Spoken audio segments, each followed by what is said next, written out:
વડોદરામાં સ્થાનિક સ્વરાજની ચૂંટણીને લઈ અને વડોદરાના વોર્ડ નંબર 15માં રાજકીય ગરમાવો જોવા મળ્યો। પૂર્વ ધારાસભ્ય મધુ શ્રીવાસ્તવની પુત્રી નીલમ નિગમ, ભાજપના પૂર્વ કોર્પોરેટર આશિષ જોશી અને પારુલ પટેલ સહિત રાજેન્દ્ર બારોટે આજે કોંગ્રેસના ઉમેદવાર તરીકે વિધિવત ફોર્મ ભર્યા છે।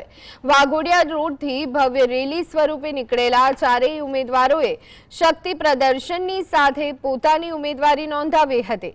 ભાજપમાંથી કોંગ્રેસમાં આવેલા મજબૂત ચહેરાઓના કારણે આ વખતે વોર્ડ 15માં જંગ રસપ્રદ બન્યો છે।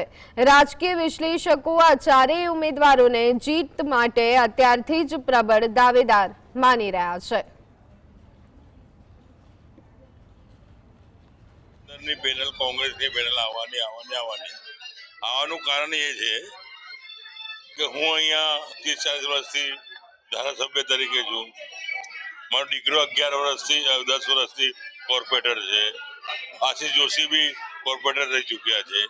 તો આ વિસ્તારના જે વિકાસના કામો કર્યા છે, નળ, લાઇટ, પાણી, રોડ, વિકાસના જે નાના નાના કામો, શિક્ષણ સમિતિના કામો, એ બધા મળીને કર્યા છે। આ ત્રણેય શક્તિ મળીને એટલે કહું છું કે 15 નંબરમાં કોંગ્રેસની પેનલ આવશે ને આવશે। અને જે પ્રજાના પ્રશ્નો છે એ પ્રજાના પ્રશ્નોનો ઉકેલ લાવવાનો કોશિશ કરીશું। પ્રશ્નો તો પૂર્વ વિસ્તારમાં પાણીનો છે જ, પાણી ભરાવાનો અને પાણી નહીં મળવાનું, તો સૌપ્રથમ તો એનો અમે ઉકેલ લાવીશું।